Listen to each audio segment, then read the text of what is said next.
Muy bien. Se me escucha, ¿verdad? Que yo como estoy delante de los altavoces a veces no me escucho lo suficientemente fuerte. Muy bien, pues Moisés, no sé si me puedes poner por aquí las diapositivas, que yo las vea. Ahí, muy bien.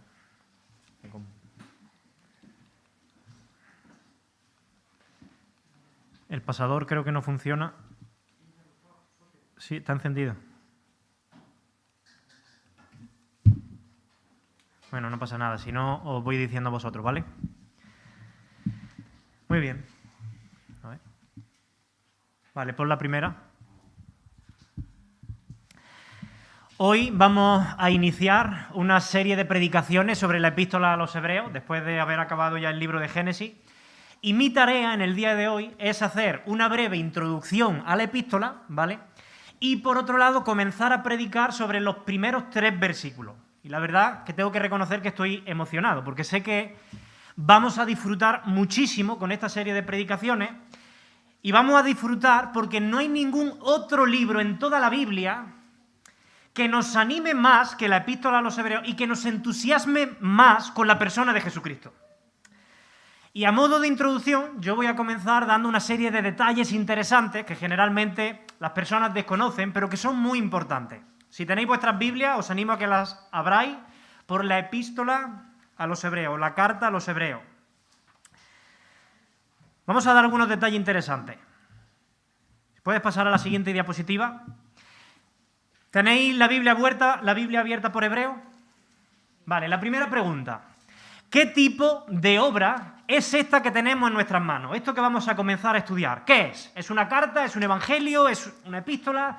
¿Es literatura apocalíptica? ¿Son refranes? ¿Qué es esto? ¿Lo sabéis? Podéis decir, sin miedo a equivocaros. Una carta, una epístola. Vosotros veréis, si tenéis vuestras Biblias abiertas, que en la parte de arriba aparece un titulito que dice epístola o carta a los hebreos. Bien, aunque la Biblia es inspirada por Dios, estos títulos, así como las divisiones y la numeración en capítulos y versículos, no son inspirados por Dios, no estaban en el texto original, se añadieron siglos después para ayudarnos a diferenciar el texto bíblico. ¿Entendido? Es verdad que esta obra se le conoce tradicionalmente como la epístola o la carta a los hebreos. Pero la pregunta ¿es verdaderamente una carta?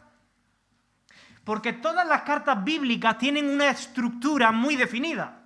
Se presenta quién es el autor, la presentación del autor, hay unos saludos, después se dice quiénes son los destinatarios y por último hay una acción de gracias. Por ejemplo, lo vais a comprobar vosotros mismos. Si retrocedéis una página en vuestras Biblias, os vais una página antes, la carta que está justo delante de Hebreos, ¿cuál es? Muy bien, Tito, hay otra antes de Tito. Filemón. La carta del apóstol Pablo a Filemón. Y fijaos cómo empieza. Vamos a ver la estructura de una carta. Dice, lo primero, Pablo, prisionero de Jesucristo y el hermano Timoteo. ¿Qué hay aquí? La presentación del autor. ¿Quién escribe la carta? Pablo, prisionero de Jesucristo y el hermano Timoteo. Esa es la primera parte de una carta. En segundo lugar, ¿qué nos dice? Al amado Filemón, en la segunda parte del versículo 1, colaborador nuestro, y a la hermana amada Apia. Y bueno, y sigue diciendo, ¿qué dice? Los destinatarios de la carta. Y en tercer lugar, ¿qué dice el versículo 3? Gracia y paz a vosotros, de Dios nuestro Padre y del Señor Jesucristo. La acción de gracia. Bueno, si miráis en Tito, que lo habéis dicho antes, veréis que es la misma estructura. Esta es la estructura de una carta.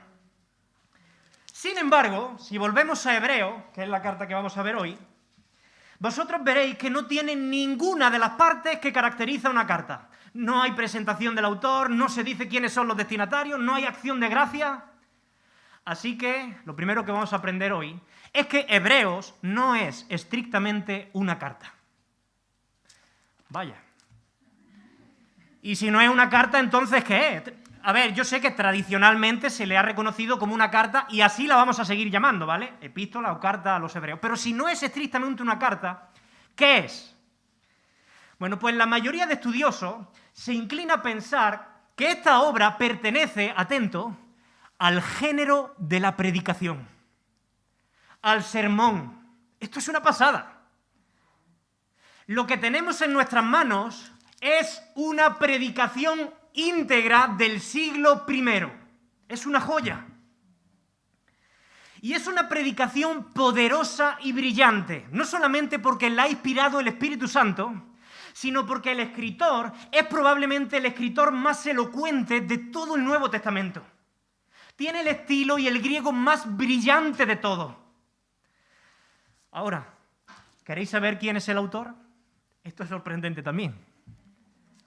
No lo sabemos. No lo sabemos. No aparece su nombre por ningún lado. Él no firma esta obra. Y digo que esto es sorprendente porque si tú o yo hubiéramos escrito una obra tan brillante como esta, hubiéramos puesto nuestro nombre al principio, al final y en medio. Hubiéramos puesto Copyright 2021 José Daniel Espinosa. Porque yo querría que esta obra se llegase a conocer como una obra mía que me pertenece. Pero el hecho de que el escritor más elegante de todo el Nuevo Testamento sea completamente anónimo para nosotros y no haya firmado su obra, es una lección de humildad de la que todos nosotros tenemos que aprender. No estamos en el mundo para robarle gloria a Dios. Toda la gloria es de Jesucristo, bendito sea su nombre. Y Él se centra en Jesucristo. Él está cautivado, apasionado con Jesucristo. Y estoy seguro que nos va a cautivar esta serie de predicaciones. Ahora, tercera pregunta. ¿Quiénes son los destinatarios de esta obra? Pues tampoco lo podemos saber a ciencia cierta. El texto no lo dice. Sin embargo, si leemos con atención, podemos ver algunos detalles. Casi con toda seguridad, los destinatarios de esta carta son judíos. Judíos convertidos al cristianismo. ¿Cómo podemos saber eso? Bueno, en primer lugar, el título. ¿Epístola a quién? ¿A los griegos? No, a los hebreos. Ya hemos dicho antes que este título no formaba parte del texto original, no es inspirado, eso es verdad. Pero desde principios del siglo III, los cristianos ya se referían a esta carta con ese título. Es decir, que los primeros cristianos ya entendían que esta carta o este sermón iba dirigido al pueblo hebreo, a judíos. En segundo lugar, no vamos a encontrar en toda esta obra ninguna referencia al mundo gentil. Quizá en el capítulo 12 una pequeña, pero no hay apenas referencia al mundo gentil.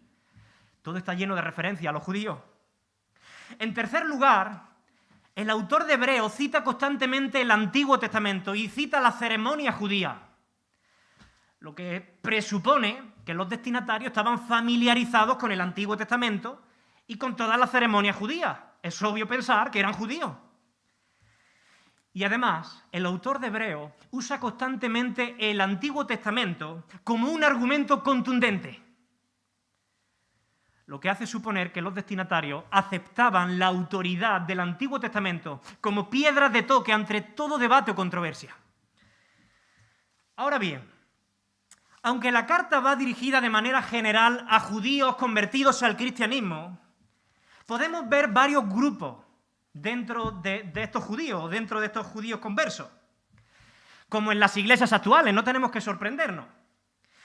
Tú, si vas a una iglesia local hoy día y tratas de conocer bien a la gente, probablemente vas a encontrar a tres grupos de personas. En primer lugar, a los que han nacido de nuevo, a los que han tenido una verdadera conversión. Aquellos cuyo corazón ha sido transformado, han creído en Jesucristo, no solo van a la iglesia, viven toda la semana como discípulos de Cristo. Son cristianos radicales, se les nota, dan fruto de ello. Pero luego hay otro grupo, son los que profesan con su boca ser cristianos. Incluso han aceptado intelectualmente el Evangelio, hay ciertas doctrinas que les llaman la atención, las aceptan como verdades. Pero no han experimentado una verdadera conversión. Todo ese conocimiento del Evangelio ha quedado en la cabeza, pero no ha bajado un palmo al corazón, no les ha transformado. No tienen un compromiso real con la fe en Jesús. Y en tercer lugar, están los que no se identifican como cristianos ni han sido convencidos en absoluto por el Evangelio. Pues bien, lo mismo sucedía con los destinatarios de esta epístola, así que nosotros, cuando vayamos estudiando cada semana el texto, tenemos que discernir a qué grupo de estos tres se está dirigiendo el escritor. Y en el día de hoy el escritor se dirige a los tres grupos. Así que esta predicación es para todos. Y ahora sí, vamos a entrar en la predicación. Puedes despertar al que está a tu lado. Dejamos la parte técnica y vamos a escuchar la palabra de Dios. ¿Cómo comienza este sermón? ¿Cómo comienza el escritor de Hebreos? ¿Con qué palabra? Dios. Desde la primera palabra, el autor de Hebreos está centrando nuestro pensamiento ¿en quién? En Dios. El autor de Hebreos quiere que levantemos nuestra mirada de nosotros mismos, que dejemos de mirarnos el ombligo y que contemplemos a Dios. Por unos momentos, intenta dejar de pensar en ti mismo. Intenta dejar de pensar en tus circunstancias, en lo que tienes que cocinar cuando llegues a casa o en lo que tienes que hacer cuando salgas de la iglesia. Intenta dejar de pensar en tus problemas, en tus luchas, en tus deseos, en tus planes y centra tu mirada, tu mente y tu corazón en Dios. Y una vez que lo consigas, fíjate cómo sigue el versículo 1. Dios habiendo hablado. No dice los dioses habiendo hablado, no, dice Dios habiendo hablado. Dios es uno y único.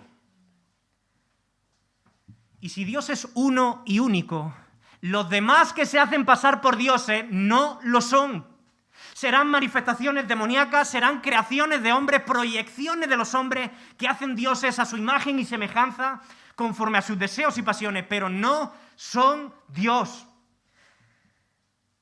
Cuando alguien dice, sí, yo creo en Dios, pero yo creo a mi manera, ¿lo habéis escuchado eso alguna vez? Bien, cuando alguien dice eso, yo creo en Dios, pero a mi manera, lo que está diciendo es que en su mente esa persona ha inventado, diseñado, creado un Dios a su manera, conforme a sus deseos y pasiones pecaminosas. Pero ese no es el Dios uno y único, el Dios verdadero. Os pregunto, ¿qué sucedería si todas las personas creyesen en Dios a su manera? ¿Qué sucedería? Porque tendríamos infinitos dioses en nuestra mente creados a nuestra manera. Cada uno un Dios distinto. Por ejemplo, si yo vivo con mi pareja y tengo relaciones sexuales fuera del marco del matrimonio como Dios ha instituido, yo tendré que crear un Dios en mi cabeza que acepte mi moralidad.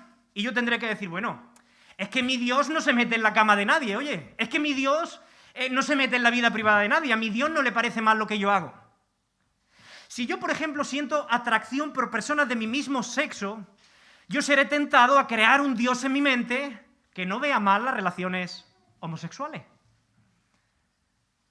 Si yo soy un cristiano nominal, de estos de tradición, que va a la iglesia porque sí, porque toca, pero luego el resto de la semana vive de espaldas a Dios, yo tendré que crear en mi mente un Dios más laxo, más flexible, no pasa nada. Sí, hombre, yo creo en Dios, algo tiene que haber, pero yo no creo en la iglesia, en la Biblia, tampoco hay que ser tan radical. Y crearé un Dios a mi manera. El mundo está lleno de creyentes en dioses falsos. Escucha esto. El infierno está lleno de creyentes en dioses falsos. No se trata de creer a tu manera. Tampoco se trata de creer a mi manera. Dios es uno y único. Y tú estarás diciendo, vale, José Daniel, a ver, he entendido, no se trata de creer ni a mi manera ni a tu manera. Pero entonces, ¿cómo podemos conocerle? ¿Cómo puedo yo estar seguro o segura de que ese Dios en el que creo es el Dios uno y único, el Dios verdadero? Mira, nosotros somos tan finitos, tan pequeños, tan débiles, tan pecadores, y Dios es tan infinito, tan grande, tan poderoso y tan santo, que para nosotros es imposible conocer a Dios. Imposible.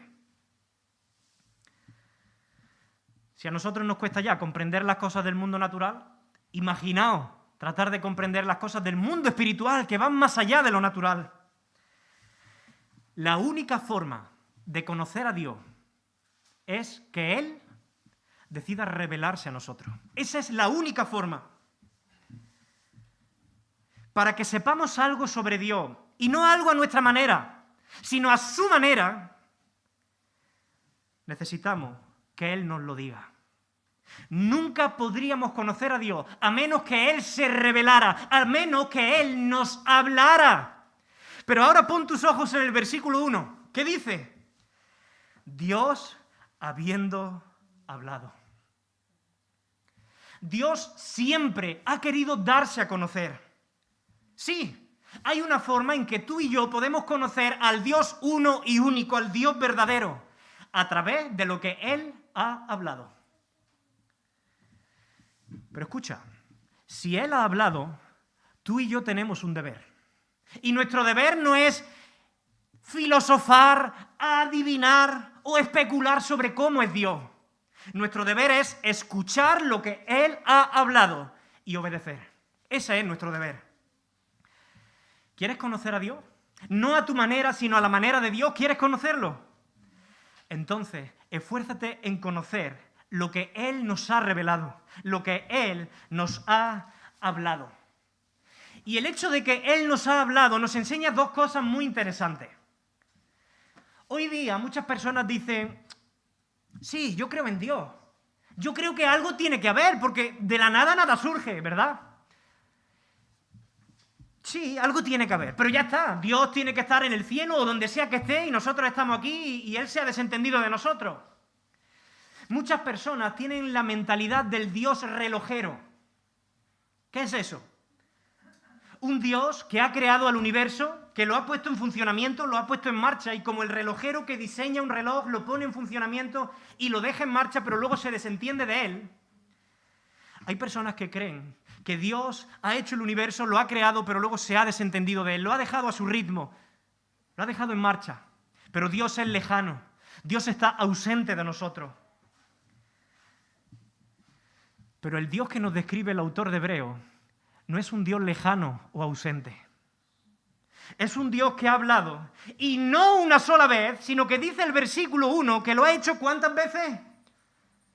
Muchas veces y de muchas maneras. Muchas veces y de muchas maneras. Y lo segundo que podemos aprender del hecho de que Dios nos ha hablado no es solamente que Dios es cercano a nosotros y comunicativo, sino también que es un Dios paciente, perdonador, misericordioso, amoroso. Y tú me dirás, José Daniel, ¿qué tiene que ver que Dios haya hablado muchas veces con que Él sea perdonador, amoroso y misericordioso? Te lo explico. Te pregunto, sé sincero. ¿Qué te sucede a ti cuando alguien te humilla, cuando alguien te critica, cuando alguien te ofende, te hace daño, te agrede injustamente? ¿Qué te sucede? Y además cuando lo haces reiteradamente, cuando lo haces una vez tras otra. ¿Cómo te sientes?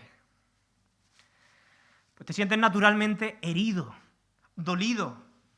Y como consecuencia, todos nosotros perdemos el deseo de hablar con esa persona. ¿No os ha pasado? Es como que la ves, está cerca, pero te cuesta entablar una conversación porque tu corazón está dolido, dañado. Incluso podemos llegar a pensar de que estamos en nuestro justo derecho de negarle la palabra, porque él me ha ofendido. En todo caso, que sea él el que venga y me dé explicaciones o me pida disculpas, ¿o no? ¿Es así o no es así? Es así. Pues la palabra de Dios enseña claramente que todos los seres humanos, todos sin excepción, todos los que estamos hoy aquí, hemos traicionado y ofendido a Dios. Tony leía antes Isaías 53 durante la Santa Cena, y este capítulo dice en relación a Jesucristo que nosotros lo hemos despreciado y desechado. Dice el versículo 5 de ese capítulo que fue agredido y herido por nuestras rebeliones.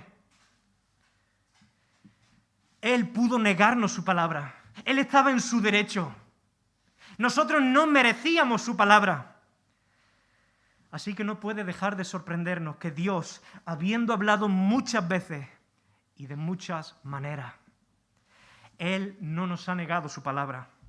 En este caso, el ofendido, que es Dios, ha tomado la iniciativa, se ha acercado a nosotros, al ofensor, y nos ha hablado. Y no lo ha hecho una vez, sino que lo ha hecho muchas veces. Y no lo ha hecho de una sola manera, sino que lo ha hecho de muchas maneras.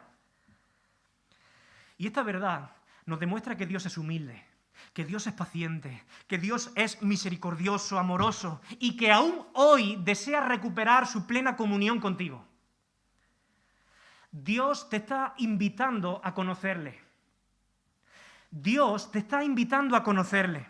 Y no conocerle de una manera teórica, como el que dice, sí, yo creo que algo hay en el cielo, sino conocerle de una manera personal. Dios quiere comunicarse contigo, Dios quiere tener una relación contigo, cercana, real, porque Él ha hablado. Pero fíjate que sigue diciendo. Dice, Dios, habiendo hablado muchas veces y de muchas maneras en otro tiempo a los padres por los profetas. Dios habló a los padres. ¿Quiénes son los padres? Si recordamos que los destinatarios de este sermón o de esta carta son judíos, los padres se refieren a todos los antepasados de los lectores judíos, de los hebreos. Dios habló a los padres. ¿A través de quién habló, dice el versículo? Por los profetas. Ahora, ¿quiénes son los profetas? Los profetas son todos aquellos creyentes escogidos por Dios en el Antiguo Testamento para comunicar a los hombres el mensaje o la revelación que venía de parte de Dios. Moisés, Josué, Samuel, Isaías, Daniel, Jeremías, Malaquías y un largo etcétera de personas escogidas que no se inventaron su propia doctrina. Oye, no se levantaron un día diciendo, hoy no tengo nada que hacer, estoy aburrido, me voy a inventar una religión, me voy a inventar una nueva doctrina. No, ellos eran personas escogidas para dar un mensaje que habían recibido de Dios, un mensaje ajeno a ellos mismos. Y la pregunta es, bueno, ¿y dónde tenemos ahora esta revelación de los profetas? En el Antiguo Testamento, desde Génesis hasta Malaquías. Y fíjate lo que el autor de Hebreos está diciendo. Está diciendo que Dios habló a través de estos profetas. Está reconociendo la inspiración divina del Antiguo Testamento. Sí, por supuesto, la Biblia ha sido escrita por hombres. Pero detrás de estos hombres, el autor de Hebreos dice, Dios está hablando. Dios está hablando. La Biblia no es el consejo de un hombre o de muchos hombres. La Biblia es el consejo de Dios. La Biblia no es la palabra de hombres, la Biblia es la palabra de Dios dada en palabra de los hombres. De modo que yo no puedo decir, sí, yo creo en Dios, pero yo no creo en la Biblia. Eso sería como decir, sí, yo creo en Dios, pero yo no creo en su mensaje, yo no creo en su revelación. Entonces, ¿en qué crees? ¿En qué Dios crees? Si no crees en su palabra, estás creyendo en tu palabra.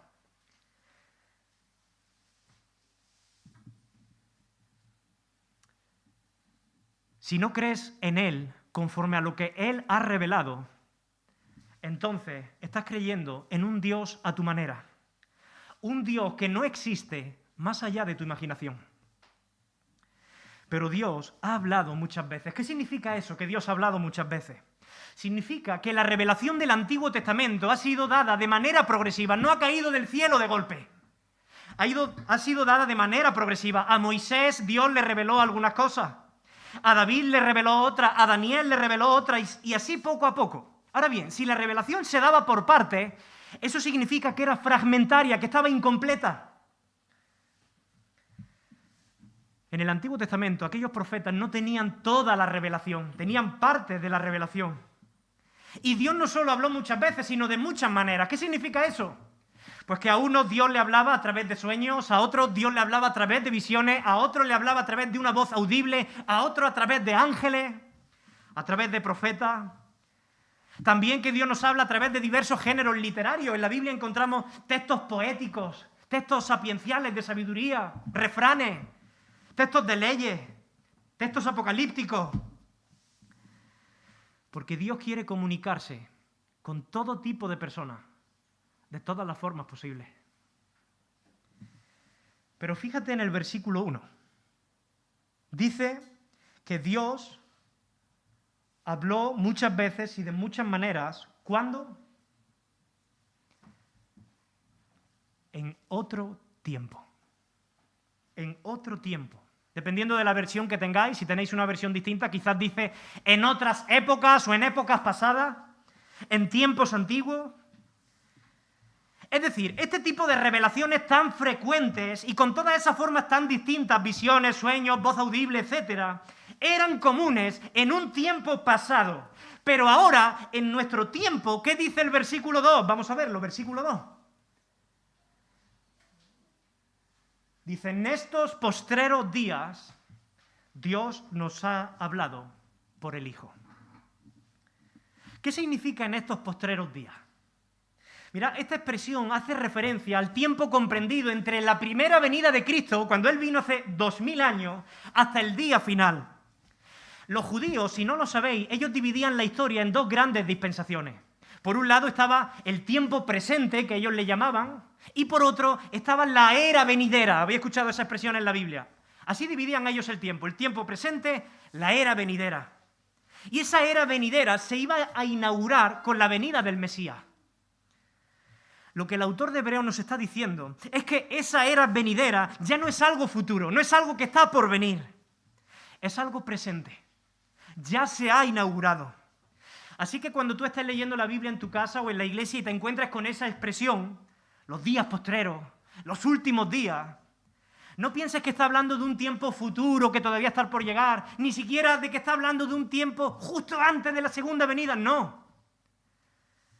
Está hablando de un tiempo ya inaugurado, que comprende los años que van desde la primera venida de Cristo hasta la segunda venida de Cristo. Estamos en los últimos tiempos. Por eso el apóstol Juan dice en 1 de Juan 2:18, hijitos, ya es el último tiempo. Yo no sé si estáis viendo el contraste entre el versículo 1 o el versículo 2, pero si no lo veis, os lo voy a mostrar con un cuadro. Fijaos lo que dice. Dios ha hablado y ahora en el versículo 1 se contesta el cómo, el cuándo, el a quién y el por medio de qué. Y en el versículo 2 lo mismo, el cómo, el cuándo, el a quién y el por medio de qué. En el versículo 1, la antigua revelación. ¿Cómo fue? Pues muchas veces y de muchas maneras. En el versículo 2 ya no hay muchas veces y de muchas maneras. Ahora hay una revelación final, definitiva, culminante. En el versículo 1, ¿cuándo habló Dios muchas veces y de muchas maneras? En otro tiempo, en tiempos pasados. Pero la nueva revelación en estos postreros días, ahora. ¿A quién? La antigua revelación fue dada a los padres. Sin embargo, esta dice, nos ha hablado, sujeto omitido, a nosotros. ¿Por medio de quién? La antigua revelación por medio de los profetas. La nueva, última y definitiva y más perfecta revelación por medio del Hijo. Dios no ha dejado de hablar en este tiempo. Dios sigue hablando, es el mismo Dios cercano y comunicativo, pero la manera de hacerlo sí ha cambiado. Ya no debemos esperar de manera normal que Dios se comunique con nosotros como lo hacía en tiempos antiguos.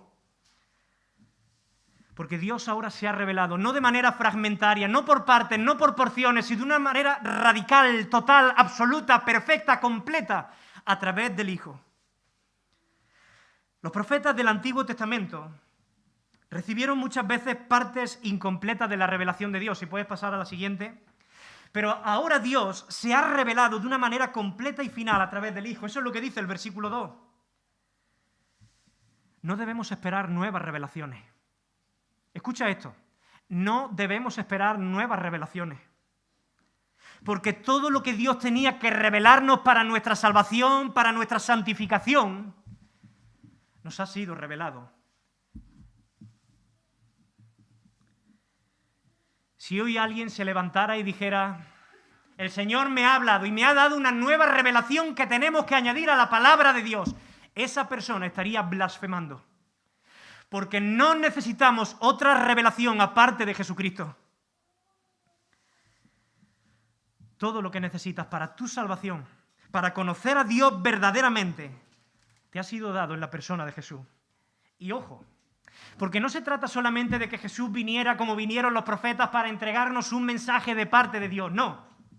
Jesús no es solamente el mensaje final de parte de Dios. Jesús mismo, su persona, era el mensaje. Él no solo era el mensajero, Él era el mensaje. Él es la revelación de Dios en su persona. Él es el mismo Dios encarnado. ¿Quieres conocer a Dios? Mira a Jesús. No hay revelación más clara de su voluntad y de Dios que aquella que vemos a través de Jesucristo. Y la pregunta es, bueno, ¿y dónde encontramos hoy esa revelación completa de Cristo. Porque que yo sepa, Cristo no escribió ningún libro. Los profetas sí, pero Cristo no. Entonces, ¿cómo nos habló? En primer lugar, Cristo nos habló a través de su propia persona, a través de sus enseñanzas, a través de su ejemplo, a través de su testimonio de vida. Pero en segundo lugar, Él nos dio la revelación en el Nuevo Testamento. El Nuevo Testamento fue escrito por hombres, no fue escrito por Cristo. Pero todos esos hombres estaban inspirados y guiados por el Espíritu de Cristo. Y nos entregaron el mensaje de Cristo. Cuando tú lees los evangelios, cuando tú lees las epístolas, cuando tú lees Apocalipsis, tú estás escuchando la voz de Jesucristo por medio de su Espíritu. Por eso todo el Nuevo Testamento se centra en Cristo. Los evangelios cuentan la historia de Cristo. Las epístolas hablan acerca de la historia de Cristo y de las repercusiones prácticas que eso tiene para nosotros. El libro de Apocalipsis nos cuenta el triunfo final y la victoria de Cristo. De principio a fin, el Nuevo Testamento es Cristo. Por eso, el evangelista Juan dice en el capítulo 1, versículo 18 de su evangelio: a Dios nadie le conoció jamás, pero el unigénito Hijo que está en el seno del Padre, ¿qué ha hecho? Le ha dado a conocer. ¿Quieres conocer al uno y único Dios verdadero? Entonces tienes que conocer al Hijo. Y al Hijo se le conoce a través del mensaje apostólico, el mensaje que Dios ha hablado. Esta es la revelación final. ¿El Antiguo Testamento es importante? Sí, por supuesto que lo es. ¿El Antiguo Testamento es inspirado? Sí, por supuesto que lo es. ¿El Antiguo Testamento tiene autoridad? Sí, por supuesto que la tiene. Pero con todo, el Antiguo Testamento es incompleto y fragmentario. Así que no tendría ningún sentido que nosotros viniéramos aquí los domingos y predicáramos del Antiguo Testamento, a menos que usemos el Antiguo Testamento para llevar a las personas a Cristo. La máxima y más perfecta y completa revelación de Dios. Eso fue lo que hicieron los apóstoles, no me lo estoy inventando. En aquel tiempo, los apóstoles de Jesucristo solo tenían el Antiguo Testamento, el Nuevo Testamento no había sido redactado.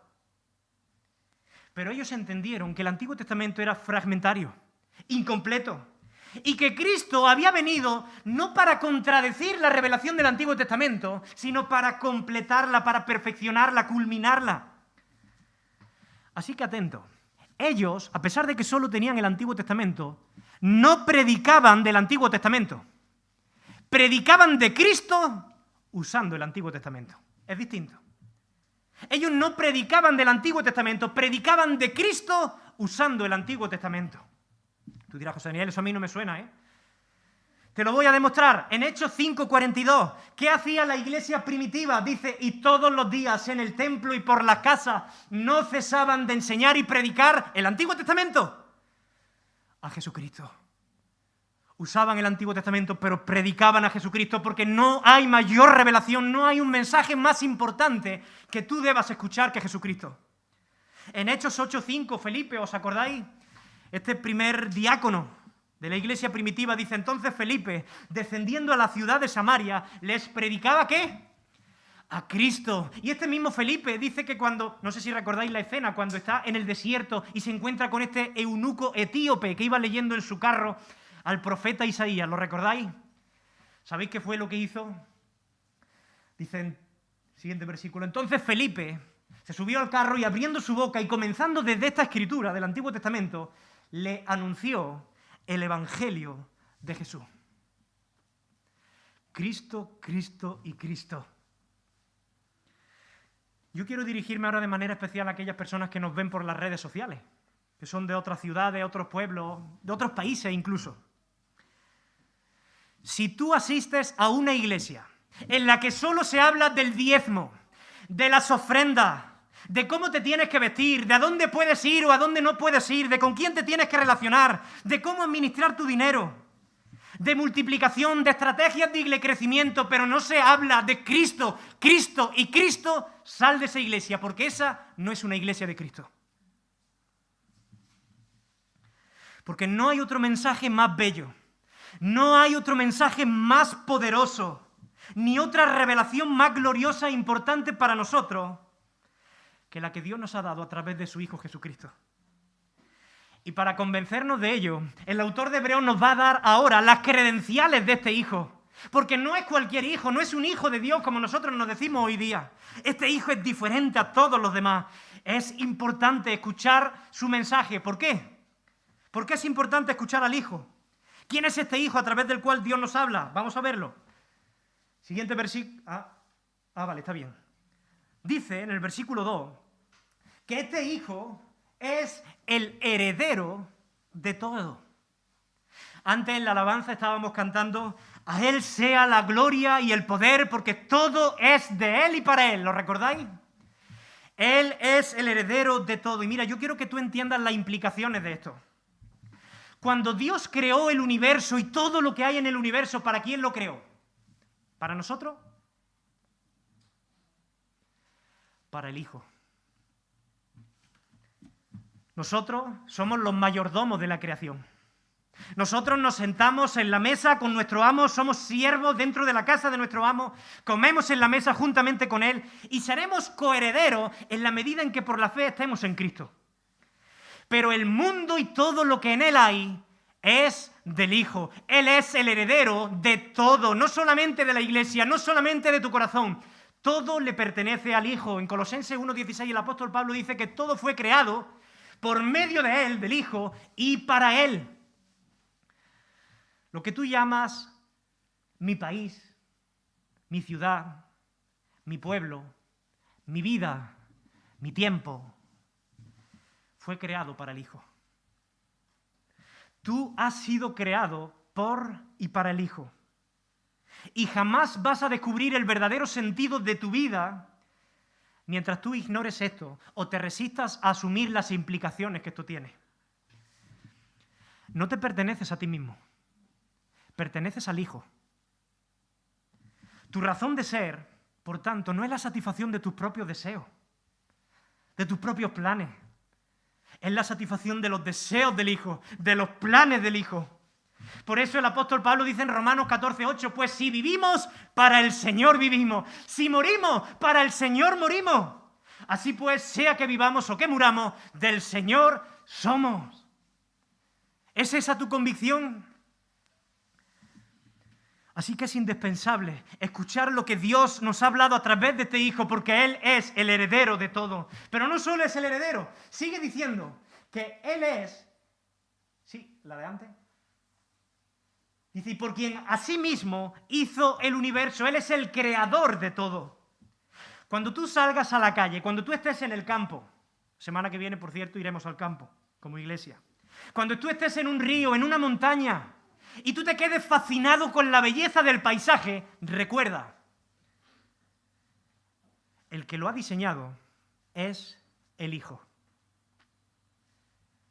Quien nos ha entregado el mensaje completo y definitivo de Dios no es un simple carpintero de Nazaret, es el creador de todo el universo.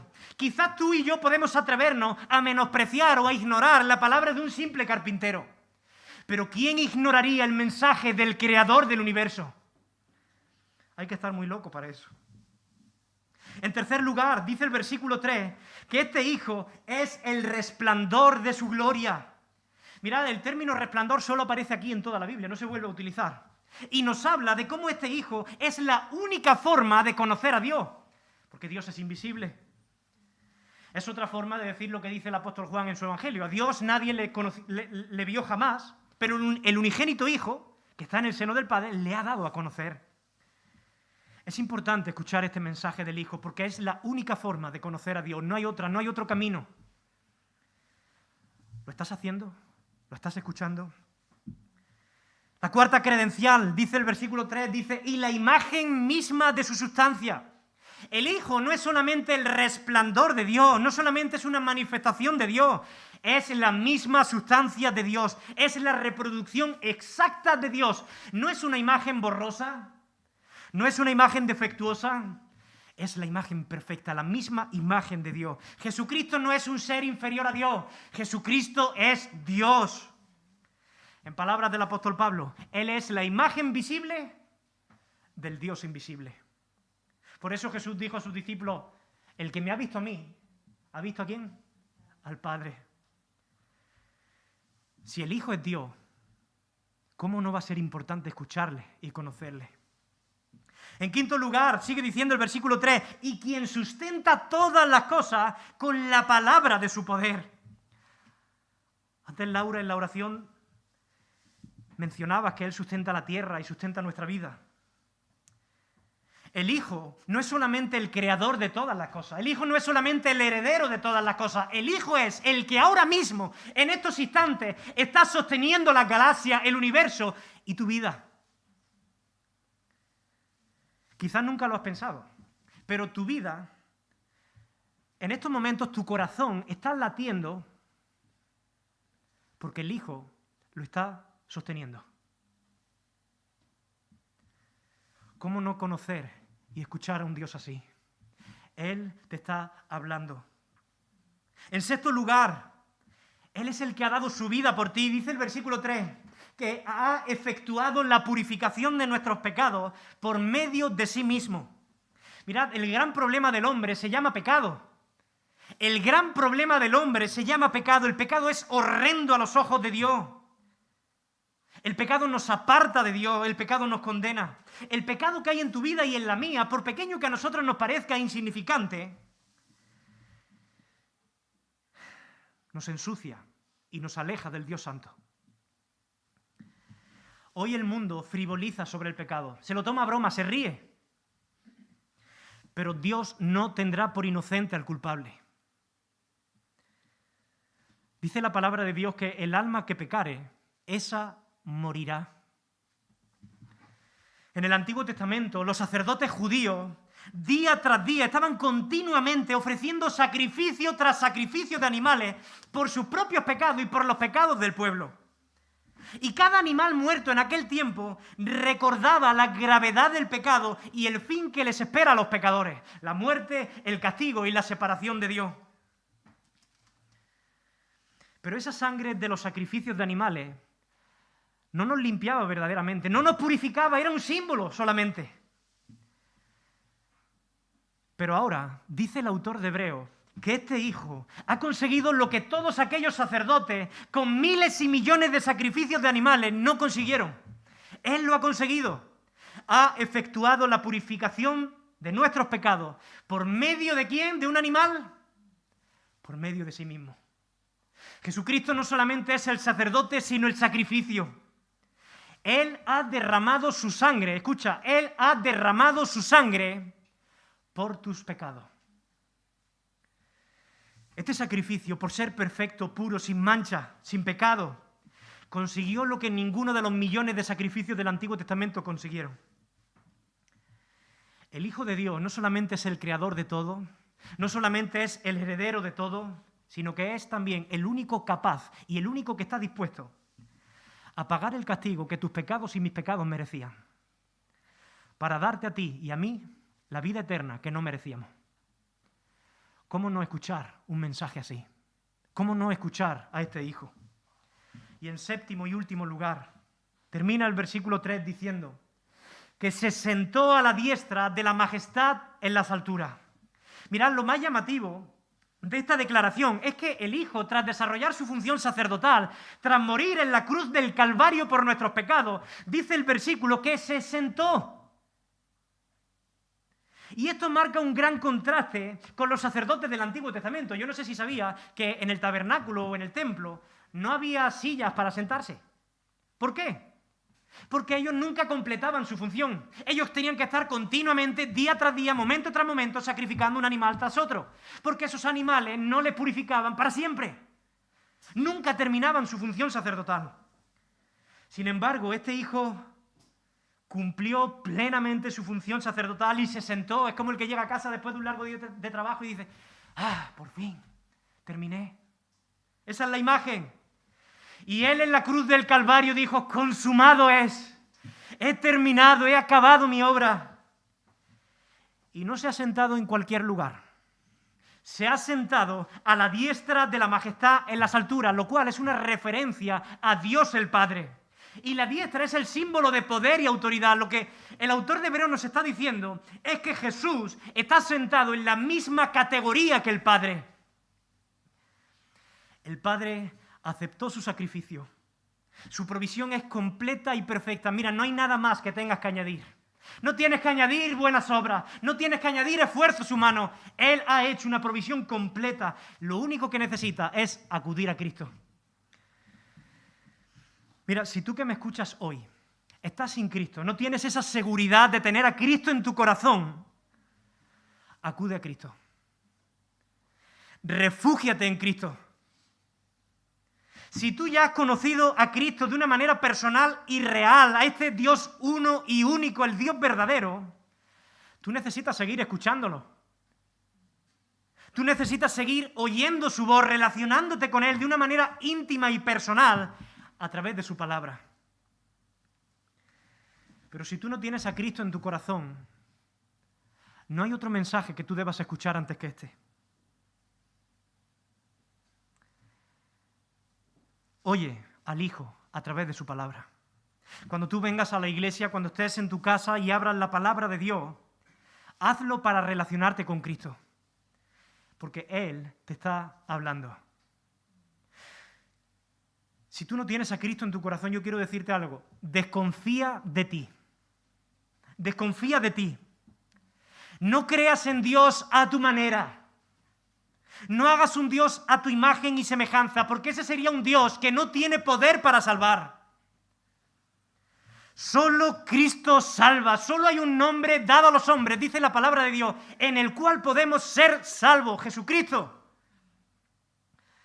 Él murió por nuestros pecados, para que pudiéramos ser reconciliados con Dios. Yo quiero que ahí donde estás puedas cerrar tus ojos y decirle al Señor: Señor, dame fe.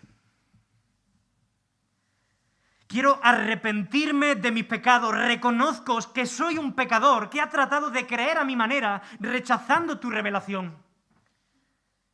Reconozco que he estado intentando vivir la vida como a mí me parecía y no como tú me has revelado a través de tu Hijo Jesús.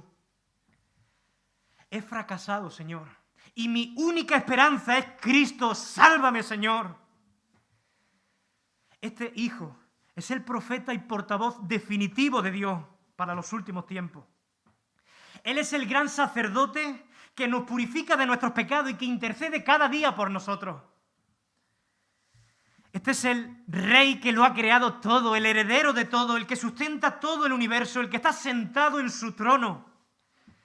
Este es el Hijo que se dirige a ti hoy. ¿Lo estás escuchando? ¿Estás atento a su voz? Oye su voz antes de que sea demasiado tarde.